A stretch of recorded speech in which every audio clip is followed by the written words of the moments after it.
Welcome to Arts District. I'm your host, Carrie Saldo. Kent Ullberg's monumental bronze sculptures have been installed in public spaces all over the world. But a project for the Denver Museum of Nature and Science brings his career full circle. The Swedish-born artist worked there as a curator 40 years ago, a move that would eventually inspire him to concentrate on sculpting full-time. This work, which Ullberg created in collaboration with a team of scientists, celebrates the discovery of the mastodon fossil in Snowmastodon Village in 2010. Titled the Snowmastodon, he's now the 19-foot-tall, 5,000-pound greeter outside the museum's northeast corner. We spent time with Ullberg at his Loveland studio and at nearby Art Castings of Colorado to learn more about the 2-year evolution of the project. So let's take a look at him, stroll around. Yep. Yeah, that's okay. Right. And every detail, right from the base to the tip, in some way was rooted to what was found in Snowmass. Absolutely, yeah. Even a little bit of the structure of the base. And then, of course, those hidden little items. Little secrets. Secrets, yes. For kids. For discovery. When you were approached and asked about the project, what did you initially think? I thought it'd be incredible. It'd be closing of a circle. It would be so almost emotional to do it because this museum brought me here exactly 40 years ago to become an American, to live my dream, and then eventually to live by my own sculptures. One of the world's foremost wildlife sculptors, Ullberg, a native of Sweden, came to the United States in the 1970s to work as an exhibit artist at the Denver Museum of Nature and Science. Eventually, Ullberg would decide to concentrate on sculpting full-time. He's created hundreds of works for public and private entities, becoming known for his large-scale bronzes of animals of all sorts. Weighing in at 5,000 pounds and 22 feet from ground to tusk, Snowmastodon is the largest mammalian work Ullberg has created. You know, and I thought I really need to do this, in spite of all the challenges, you know, and the size, the scale, and, 2 years at least of my life, at this stage in my career.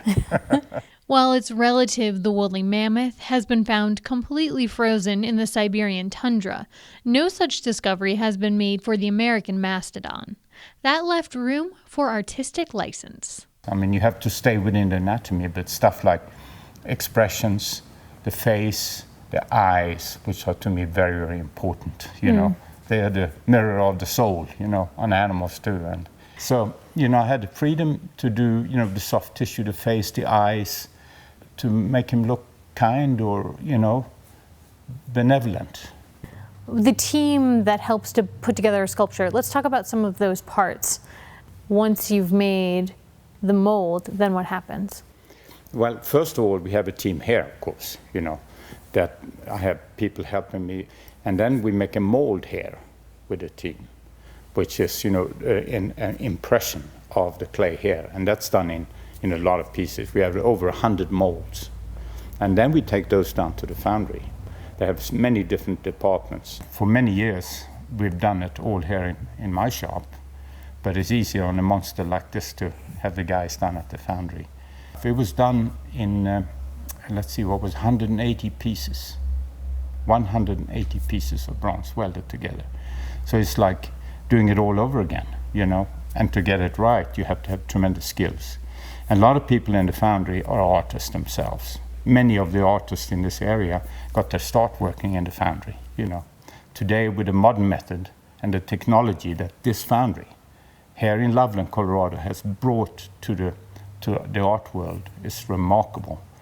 And it's a really delicate process, too, because if it's not done properly, you will see where those 180 pieces have come together. Exactly. It looked like a roadmap, And that is the final real touch of skill, to be able, and sensitivity, and try to duplicate my texture, which was done in clay.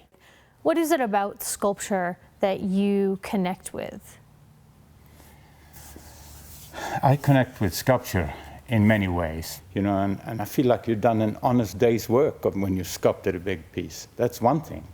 But the other thing too is, of course, the obvious. is that you have a three-dimensional opportunity of communicating. And it's a challenge. What do you think or hope his role will be as a piece of public art? The Mastodon. Well, they might look and say, "Oh, look at that!" You know, the kids turn in the car and they may say, "Oh, we know what that is. That's an elephant," you know, and they can communicate with it. And then the parent says, "No, it's a mastodon," and then you can start talking about extinction. You can talk about all the time periods, climate changes, you know, fragility of nature. There is so much you can say. Well, and I think that that's a really beautiful part for you to have considered, the number of people who will be able to enjoy it that way. Well, you know, it's got incredible meaning for me, because my favorite place in the whole world when I was a little kid was my Natural History Museum in Gothenburg, Sweden, which was the nearest museum. And that's where I grew up. I spent every minute there I could. And then I studied there. So now, you know, I can pass it on, maybe excite other kids.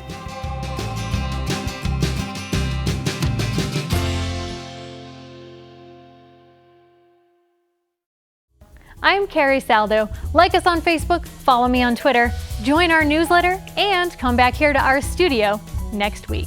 Arts District is a collaboration between Rocky Mountain PBS and public radio stations KUNC and KUVO KVJZ.